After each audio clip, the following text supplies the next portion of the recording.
Hi, welcome race fans. We've got Jehan, Daruvala and Kush Maini here racing for us here at Mumbai Falcons.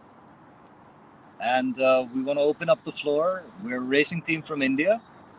We want to open up the floor to your questions and see what you guys want to ask the guys. Go ahead, take it over. In the meantime, Jehan, why don't you tell us what got you into racing? What inspired you to start racing?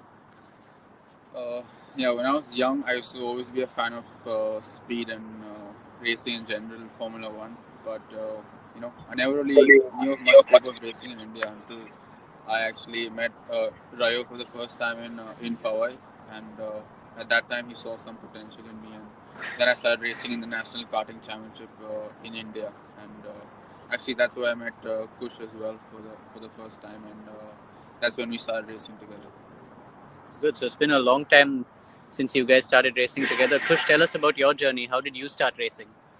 Basically, my brother obviously raced as well, and my dad did a few national events as well. So I kind of just followed in my brother's footsteps and started at the national karting as well. And that's where, as Jehan said, we all met. And Jehan, tell us about what you're looking forward to this weekend. It's your first time in the Asian Formula 3 Championship. You had a superb season in Formula 2. What are you looking forward to the most? Yeah, firstly, it's a very big moment for me and us to represent India in the Asian F3 Championship as part of the Mumbai Falcons. I'm really looking forward to the challenge. Obviously, my Formula 2 season starts in March, so this is a very good practice for me, and it's a big honor for me to be here. So, hopefully, we have a good 4 to 5 weekends and can wrap up the title together as a team. Awesome. And Kush, you had a fantastic season in the BRDC Formula 3 Championship, finished second in the championship. Obviously, we all know you're really looking forward to the Asian Formula 3 series and Super Grid this time. Lots of Formula 2 drivers from last year as well. So tell us what you're really looking forward to. I think it's like Jehan said, I'm really looking forward to working as a Team India. It's never happened before, and it's really exciting for drivers as well because when me and Jehan were young, there was never this kind of pedestals to stand up on. This never happened. It was very rare that not many people knew racing in India. So I'm really looking forward to just us coming as Team India, and then I think we have a really good opportunity to do well as a team. We have hopefully two quick drivers, and a good team around us. And I'm just really looking forward to the challenge. Some amazing tracks as well, and some good drivers to compete against. And it's exciting stuff. And you've also represented Mumbai Falcons before. So what are your thoughts on the team, and what are your thoughts on what the future holds for the Mumbai Falcons and motorsport in India in general? I think it's exciting stuff coming up. Obviously, I can't disclose anything here, but I had a great time with them in X1 as well. I've been a Falcon since 2019. Obviously, my racing plans have not yet been said or not been leaked yet. I have no idea what I'll be racing this year, but hopefully it's something big. We'll just have to wait and see. But it's still, like Jehan said, a great way to start the year off and good practice. Yeah. So, hi, Varad. You can ask your question to the team now. Hi guys. My question is, we fans are pretty stoked to have an all-Indian driver lineup in an FIA grade racing series. But we want to know how much it means to you guys. How much does it mean for you all to represent India and drive for an all-Indian racing team for the first time in history? All right, we'll start with Jehan. Jehan. So like I mentioned earlier, it's a huge honor for me to represent India. Like Kush said earlier, it's the first time there's been an all-Indian team at such a high level of motorsport. So for us, the main thing is to do the best we can and make our country proud, and hopefully hear the national anthem on many occasions throughout the series. That would be great. Over to you, Kush. Yeah, it's from when we're young, we always dream of we watch the Olympics and stuff and see all the countries' flags, and to be representing India here, never been done before. It's amazing, and to wave the colors of the Indian flag.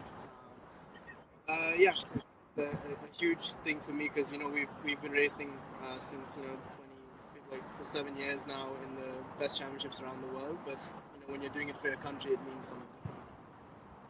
Thank you, guys. Well, wishing you all the best for the championship moving forwards. Thank you. Thanks so much. In the meantime, we'll have a chat with the two of them. Let's go over to Jehan. Jehan, tell us about your off season. We heard it didn't really go as per plan, but tell us more about it. Yeah, so obviously I had a long season back in Europe, so it's very nice to be home and spend time with my family and friends. Yeah, unfortunately, out of a month, a couple of weeks went away because I caught COVID in the middle and had to self-isolate before coming here. But yeah, as usual, my family try to look at the positives, and I've had COVID, and hopefully it's done. Focus on my racing.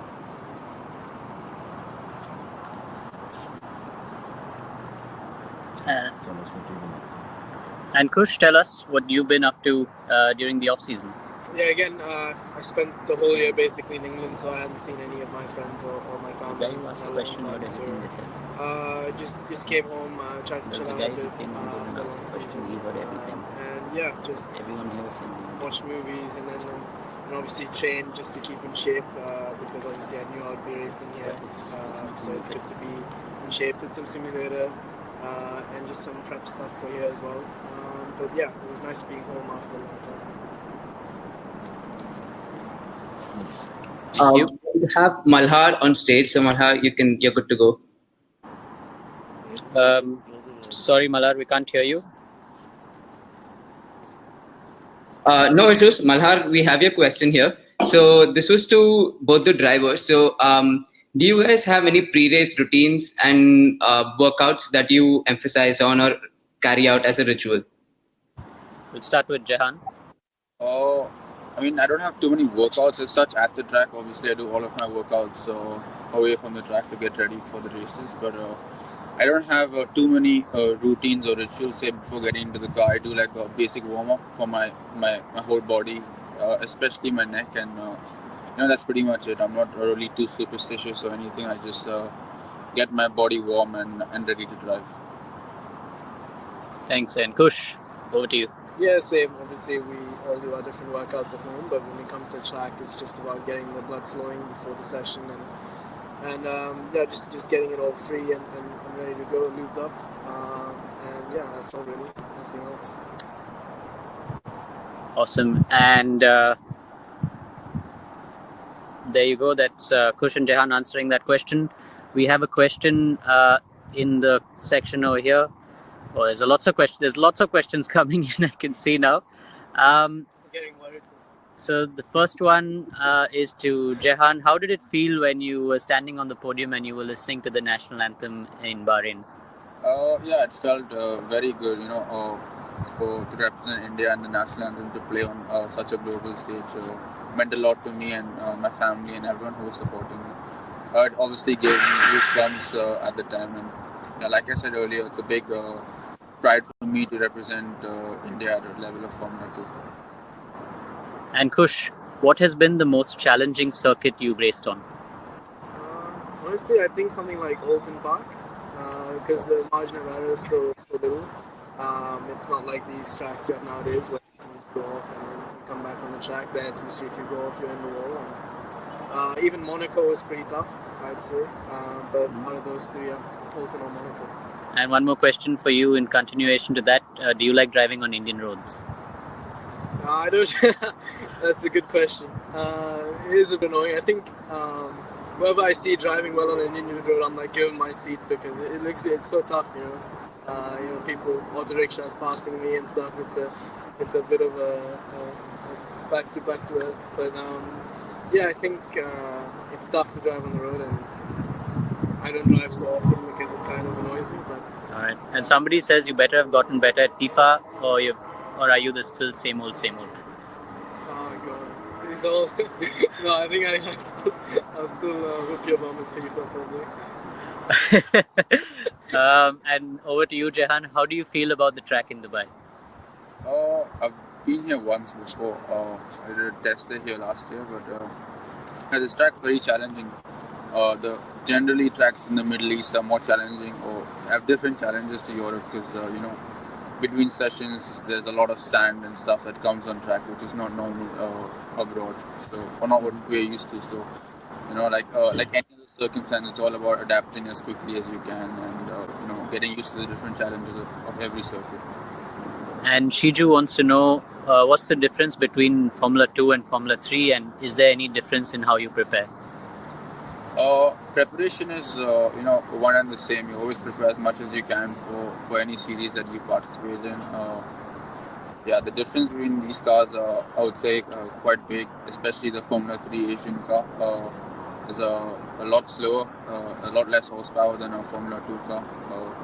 Also, it's a bit lighter, and at the end of the day, a race car is a race car. It's got 4 wheels on it, and you drive it as fast as you can. The main differences are, like I said, the power is a lot less. The car is a lot smaller, and the wheels and the tires are smaller as well. Mm-hmm.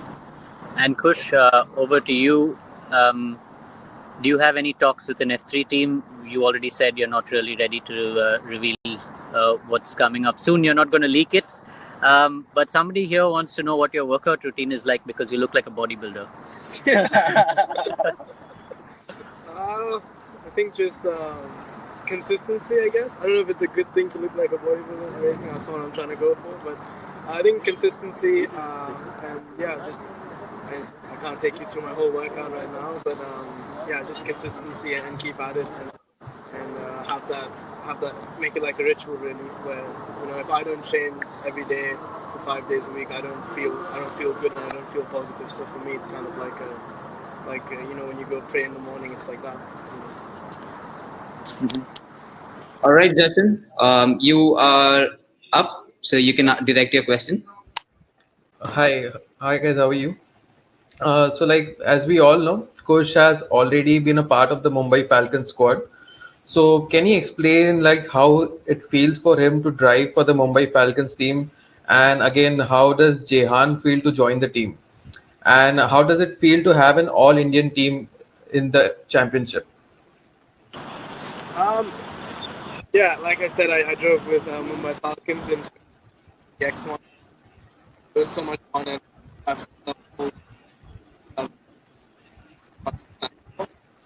we've never done it at such a big stage though, so it's a bit different. But same people who are supporting me, and I'm really thankful for them to make all of this possible. It's nice to see us growing, and I'm sure we don't stop here. For me, it's a very proud moment to join the Mumbai Falcons family. Like I said earlier, what they're doing is really great, putting India on the big platform of motorsport, and to have an all-Indian team in a series like this, which is a really big series, means a lot to us. So like I said, my main goal is I'm not coming here just to compete. We want to win together, and that's what we're here for. All right, thank you guys. Thank you, Justin. Now we have Ameya Gadre on stage. Yes, hello. So my question was a little off topic to both of them, actually. So what I wanted to ask is, do you guys race on simulators when you're at home, or maybe not racing? And if yes, is the feeling, is it just like you're sitting in a real race car, or is it a little different? I think it just depends. For me, I had such a long season, so much time away from home that when I went back, I just just stayed away from racing for a month. I didn't really touch anything. I played a bit of F1 on the PlayStation. That's pretty much it. So for me, I didn't touch the simulator at all. I think if I was away for another couple of months, I would use it to get back into things for my reactions and things like that. I think every driver has their own feelings on simulators, and for me, I like to do it more as a challenge and to do it with friends to compete rather than learn too much about driving. Like Jehan said, I think you definitely don't learn more. But for me, I love the sim in a way that it gets your eye into things and it kind of when you go out in the first session, it kind of feels like you've done this before, especially if it's a track. I've never driven here so it was really good for me to do a lot of laps in the sim and just get my eye in and just get into the rhythm of delivering laps and being consistent. Obviously, it's easier for me because I have my brother Arjun. We do it together, and obviously him being an ex-F2 driver as well, so he's no slacker. He pushes me for sure, so it's good fun to race with him on the sim and just race on the tracks, which I'm going to do.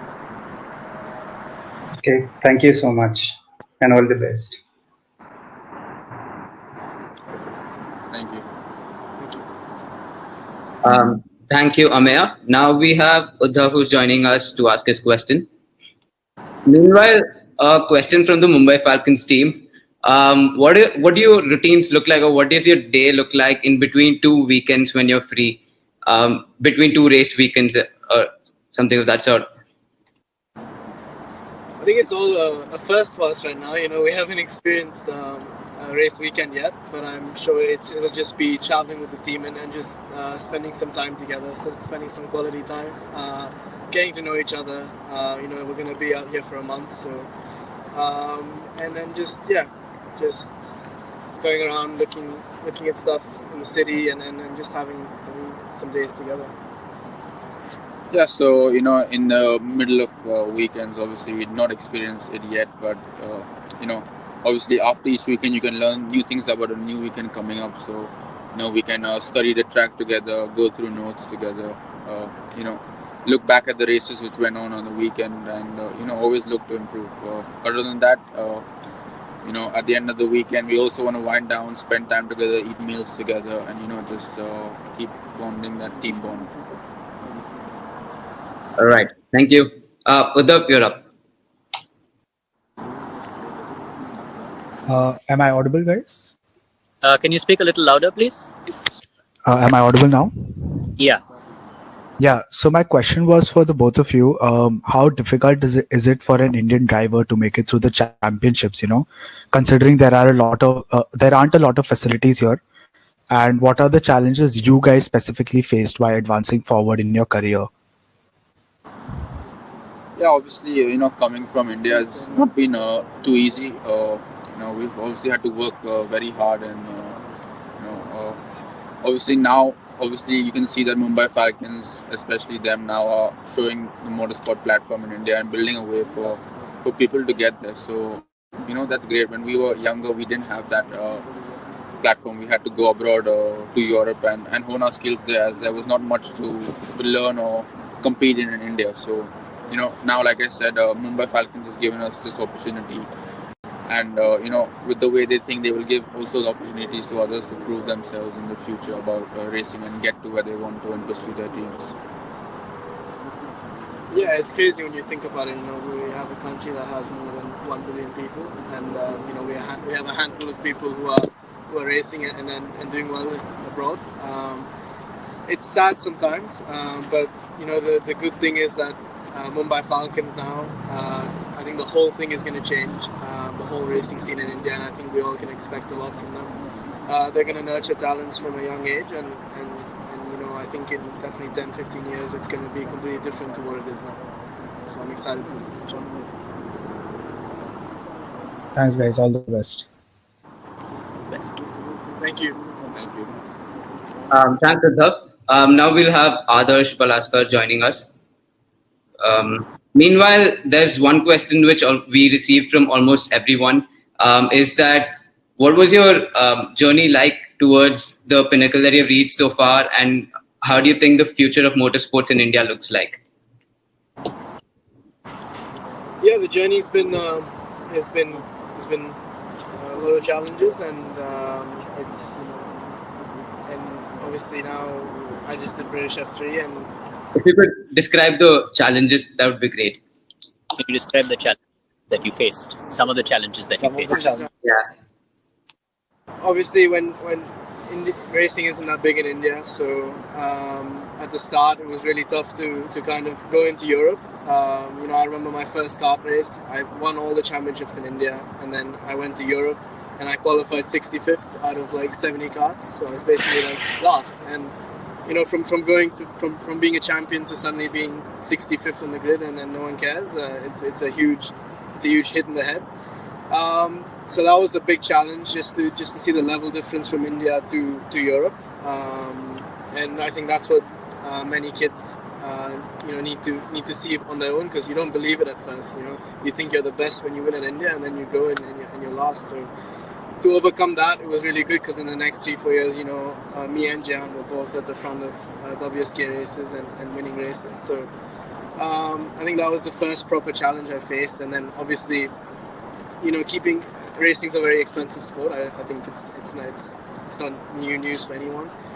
So key, obviously last year with Corona, I didn't have a drive at all, and in the last minute, I got an offer from the team that helped me out. Otherwise, I wouldn't be racing last year. So you face challenges every day. To be honest, I can tell you like a million challenges we've all faced, but these are the main ones that stick with you and that make you who you are today. Yeah, for there's a lot of challenges and that we face in racing. I've been racing for like 10 to 11 years. I think the biggest challenge was actually when I decided to pursue racing as my career, and had to go to study abroad in boarding school, and give up time with my family, give up time with my friends, go to a boarding school alone in England to pursue my career. So not only stuff on track was hard, but also a lot of things off track. We had to balance out my studying with my racing, and then racing in Europe, like Kush said, reality hits you when you come there. That you have a long way to go, and the only way to get better is to keep practicing and practicing and practicing, and that's what I've done over the past few years. And now I'm in Formula 2, chasing my dream to go to Formula 1, and currently I'm here in Dubai with the Mumbai Falcons, and my dream here will be to win the championship and represent India here, win the team's championship, the drivers' championship, and go positively into my Formula 2 season. All right, sounds great. Thank you so much. We're all rooting for you guys. Adarsh, you're up for your question. Yeah, hello everyone. Am I audible? Can you speak a little bit louder, please, Adarsh? Hello, am I audible? Yes, you are, but you can be a little bit more audible. But go ahead with your question. Okay, I have a question for both Jehan and Kush. At which moment in your life did you realize and develop a strong desire that you want to be a racing driver, especially considering limited opportunities available in India?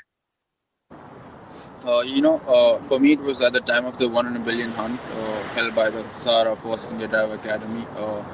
I was one of the top 3 winners at the time, and that's the real time my career in motorsport changed. It's the time I decided to go abroad and pursue my racing there. So, around the age of 12 or 13 is when I really decided that motorsport is my career. Motorsport comes first, and everything else is second to that. Yeah, I think for me it was at the age of 11. Before that, the last 3 years before that was kind of like a hobby, and it was a play around, and I used to go to the track to see my friends, and it used to be like, I used to enjoy running a lot and football, and I used to choose between the two, like which tournament should I go to, a football tournament or a race. So, but at the age of 11, when I won my first proper national championship race, I think that's when it hit me, and it's I felt I could really do this. And that's when I really fell in love with the sport. There's no feeling quite like winning whatever championship it is in.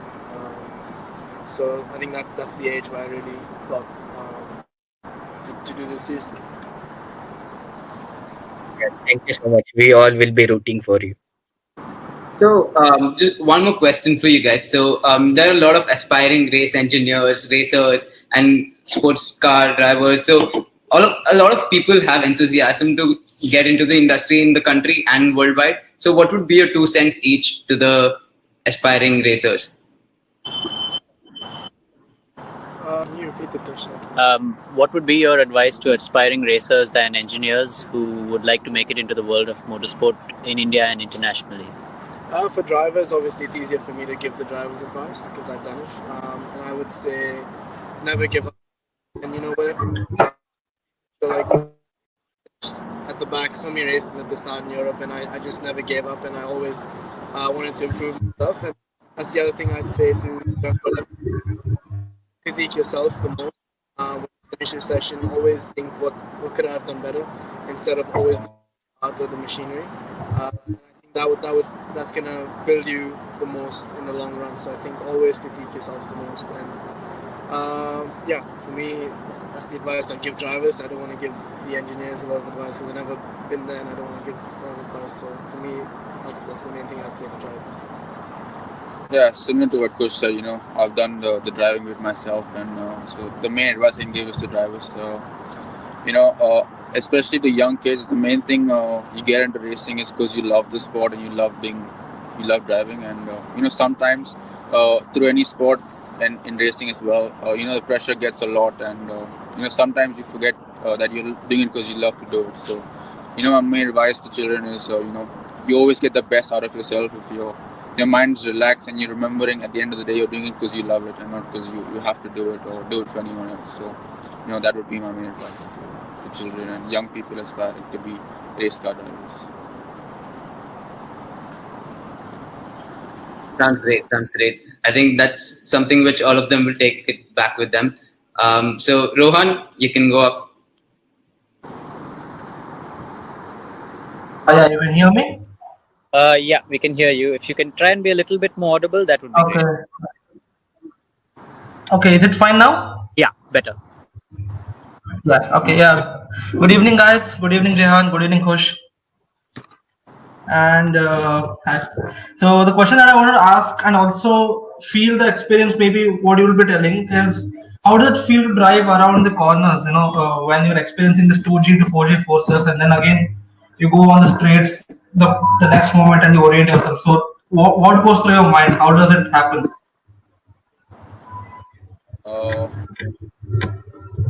How does it feel when you experience these How does it feel when you do those quick changes? Like, because it's very difficult when you drive on simulator, when we normal people, like, we don't drive in the race cars, but for you it's a split second decision. So how does it work? Yeah, so the G-forces we do go through are quite a lot, especially through high-speed corners and big braking zones. But like anything, you gotta get used to it. I've been racing, like I said, for 11 years. Your mind and your whole body, it kind of grows into the procedure of racing. If I were to just jump in a race car and drive speeds that we do around corners, it take a big toll to your body, even if you're physically fit and ready to compete.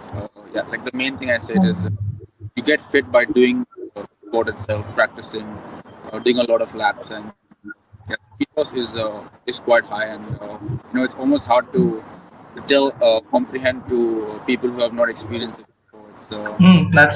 That's the point, because normally on the road car when you see, you don't experience much. Normally, you don't experience much on the streets. Yeah. Streets, you don't experience ethos probably at all, as what you do in a race car. The seat belts is what keeps us in. Not for the seat belts, you would just be flying around and be a passenger. That is true. Yeah. Yeah, I think it doesn't matter as much as you train in the gym or as much. And that's very honest. First day in a high down, you're gonna need an ice pack in the hotel. Yeah, not zero G-force or anything, but in real life, after you haven't driven a proper race for a while, I feel out of the pit when you go into the first braking zone, it literally feels like a roller coaster. But like as Jehan said, you get used to it by the second lap. Okay. Yeah, drove LMP2 a couple months ago, and that was the big guy in the neck. So yeah, it just depends what car you're driving at the end of the day. Okay. Thank you.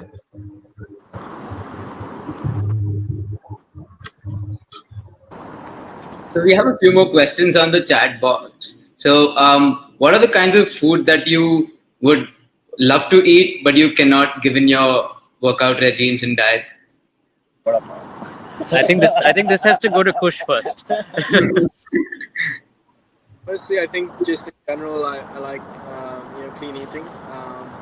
I don't restrict myself to food, but I just consistently stay away from the bad stuff. So artificial sugars and etc. So But yeah, sometimes it's good. Like a Snickers bar is good for like energy and stuff right before a race, and you're feeling low or something.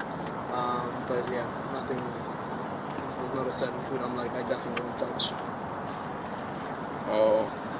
I mean, for me, depends. Like parsi food is not cheating for me. So rice, dal, all that is just no done suck. So when I'm home in India, I'm pampered with parsi food and I love it. So yeah, I don't really have too many cheat meals as such.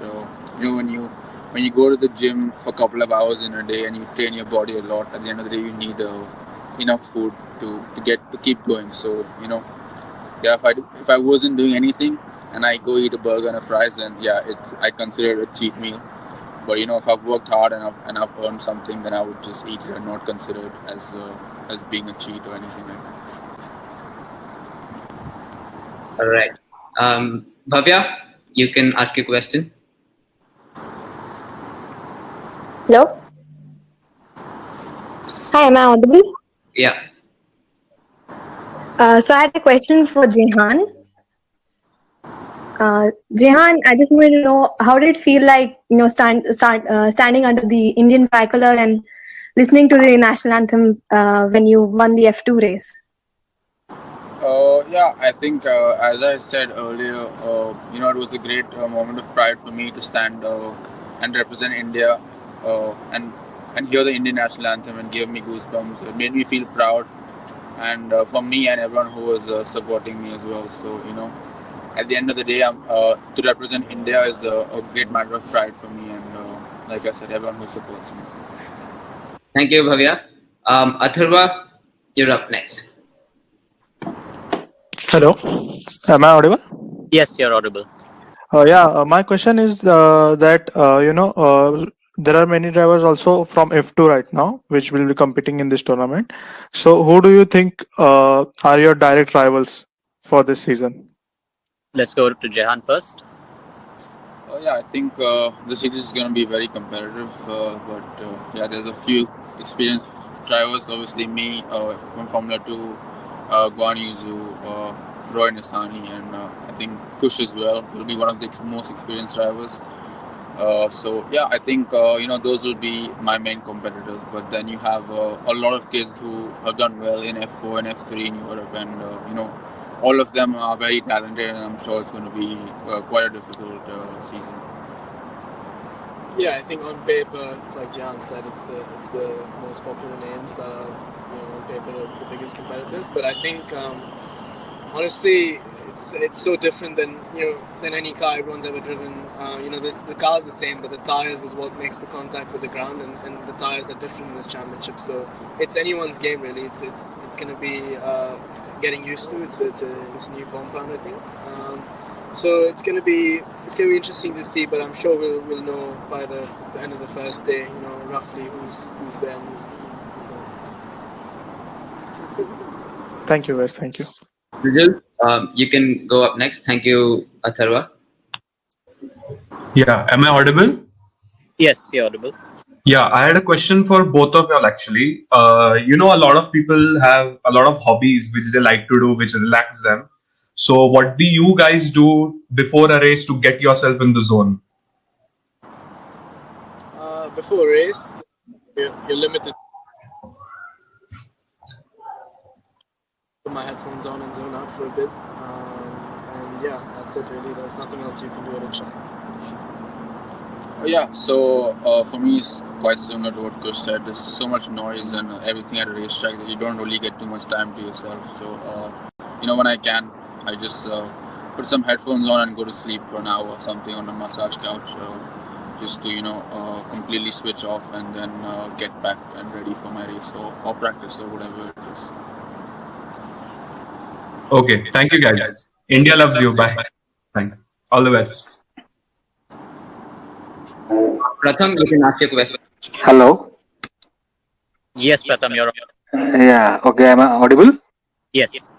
Yeah. Like my question is to both of them. Like which crash they have been a part of was the worst crash of their race, and how does a racer come out of a crash more mentally than physically?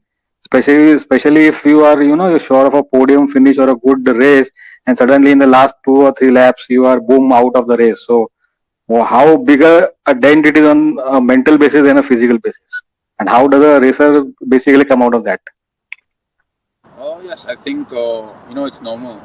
When you have a big crash, it does play on the back of your mind. I've had quite a few big crashes in my career so far.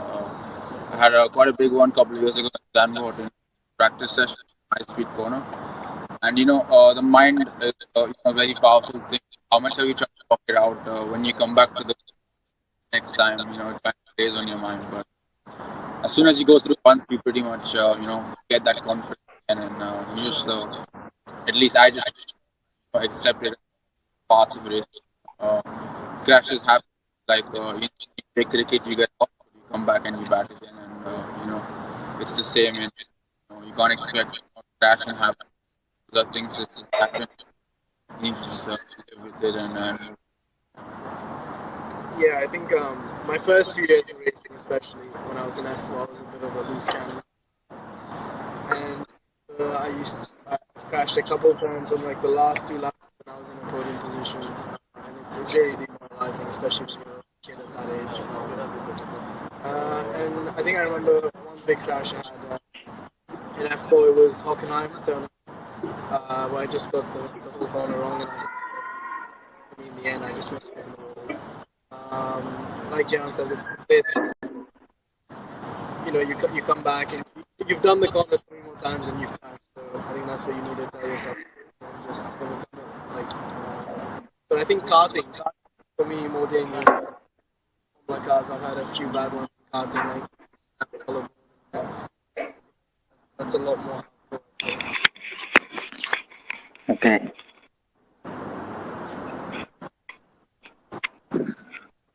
All right, thanks. We're now going to introduce to you Arman Ibrahim and Rayoman Bana.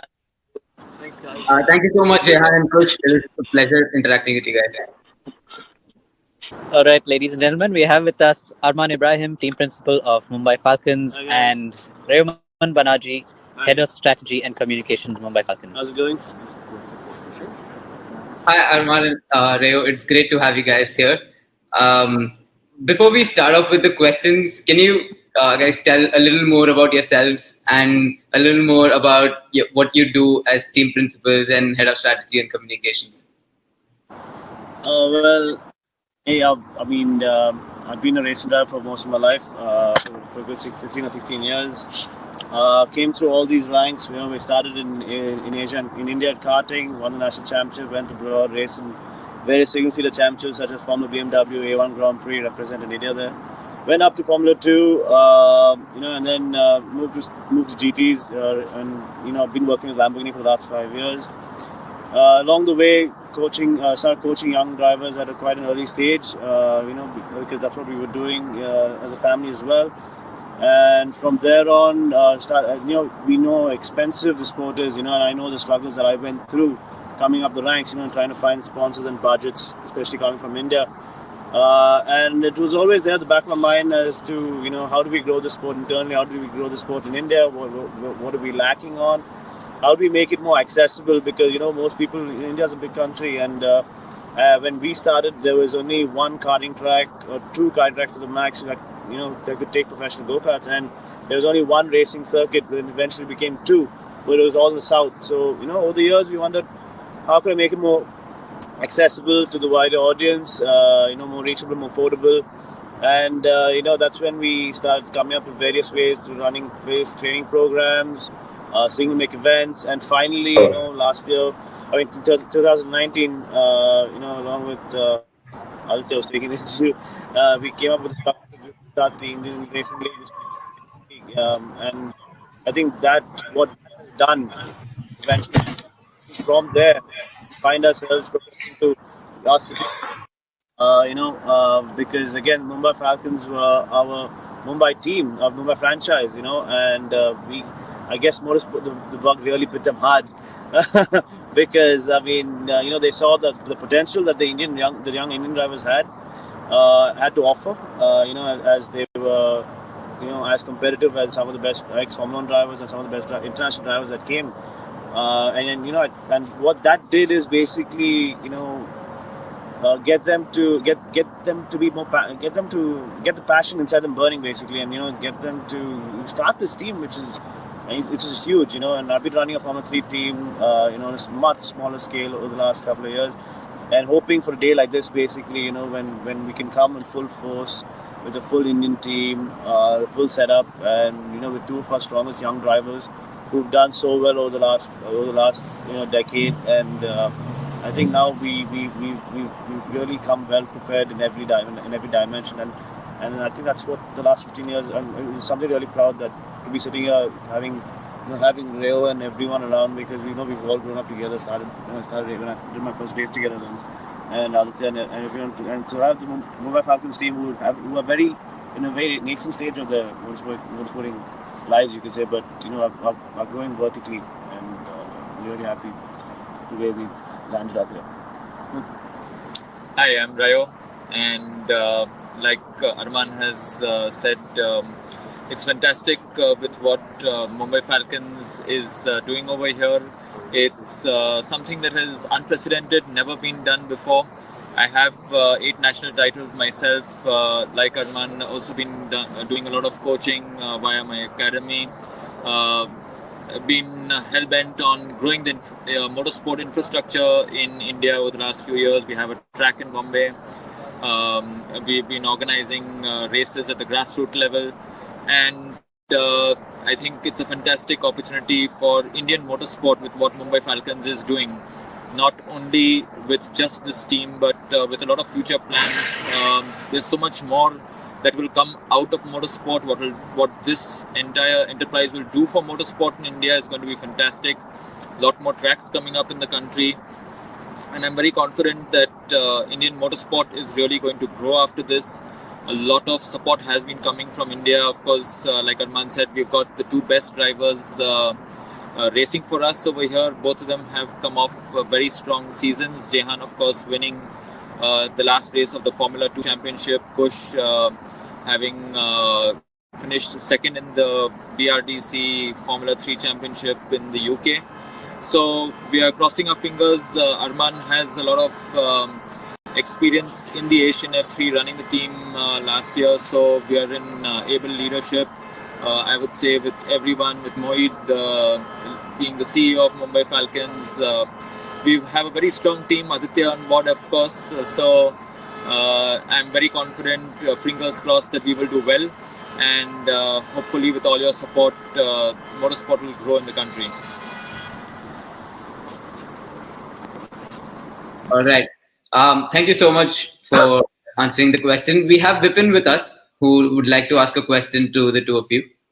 All right. So Vipin's question was, what does the future of X1 Racing League look like?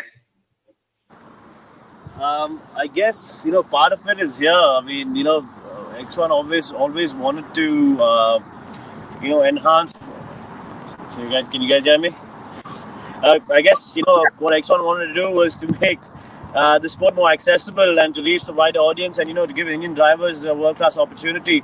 So part of it is here, but the second half of it is obviously what we have in store for the next part of 2021, and hopefully we will be able to announce our plans soon, which I can't at this moment, but do stay tuned and just keep watching the news, because we have some exciting stuff coming up, and we're just going to grow from strength to strength, I can assure that.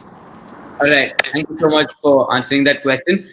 So we had an interesting question. If we can bring back the Indian Grand Prix, if there is a possibility in the future. So that's a very good question, I would say. And what Formula 1 did for Indian motorsport was phenomenal, because the interest levels that increased after that, the amount of youngsters wanting to get into the sport was phenomenal. Unfortunately, the main reason for the Grand Prix not happening is that the tax structure in India is such that they tax Formula 1 very heavily every time they come to India. So the best solution, I would say, is gather all your friends and write to the sports minister, write to the Prime Minister's office, and get them to tax motorsport, tax sport in general a lot lesser. That will help the sport in general. For example, for everything that we do in our country, you pay 28% GST on top of the basic product price. So it's all down to the government. Please push the government to do something about this.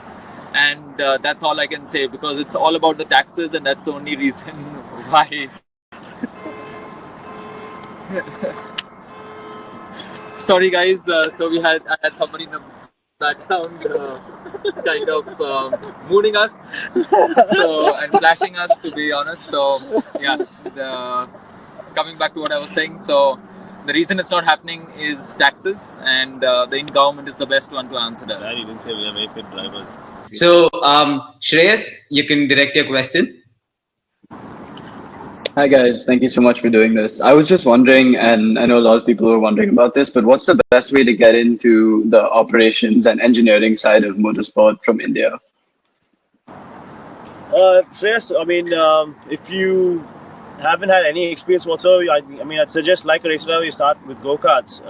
We have a very professional setup in terms of our karting championship. We have various teams. Raymond runs a team, I run a team. There's a bunch of teams there who you can get in with and intern with, and become an engineer there, understand the basics of it, and then move on to the cars.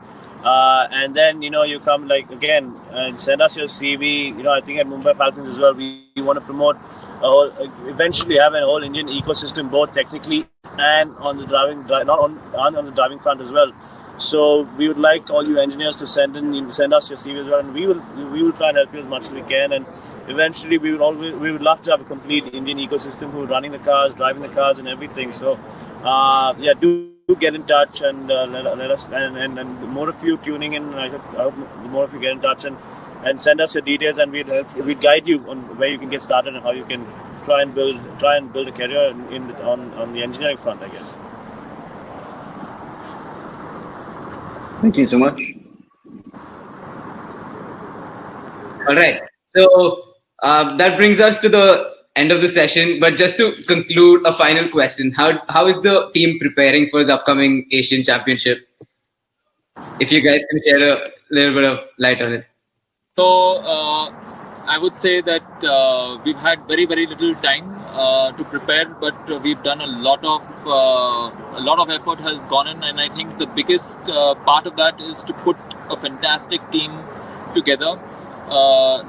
What Mumbai Falcons has done is left no stone unturned in terms of getting the best in terms of everyone from India who knows the in and out of putting everything together to ensure that we have a fantastic team, a team that is capable of winning.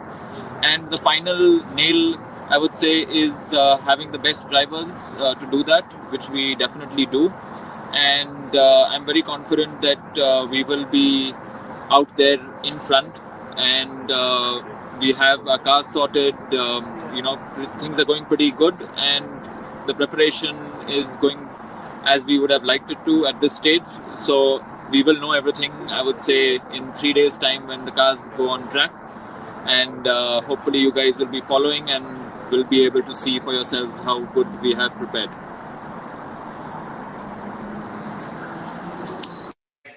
Thank you so much for your time, guys. This was a great session. If we can hand it over to Mohit sir to conclude it, it'd be great.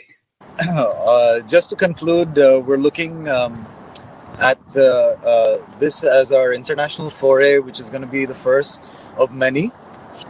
And we hope and pray that we can make India proud. And I think we've got a fantastic team. We've got great management in the back. We've got excellent technical skills supporting us.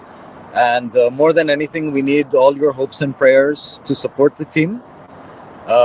India, please root for us, and let's make things great.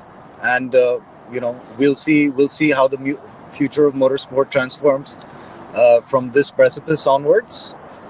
So that's it. I've got nothing more that I can add to that at the moment. But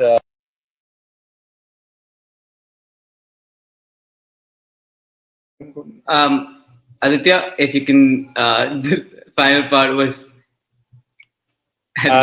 Is it? Yeah. Is it? Yeah. just the last concluding statement. Oh yeah, the last concluding statement. Yeah. ठीक है. Oh, and also just add about the broadcasting schedule because a lot of questions were asked about it. We're still working out the broadcasting schedule.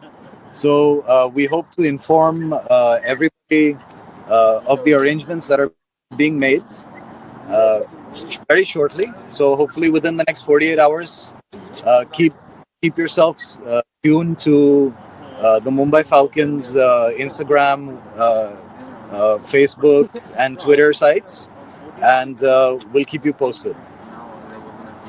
All right. Thank you so much, team. It was a great interaction. If you guys could all come in one frame for one so that the entire team can, the audience can view it all.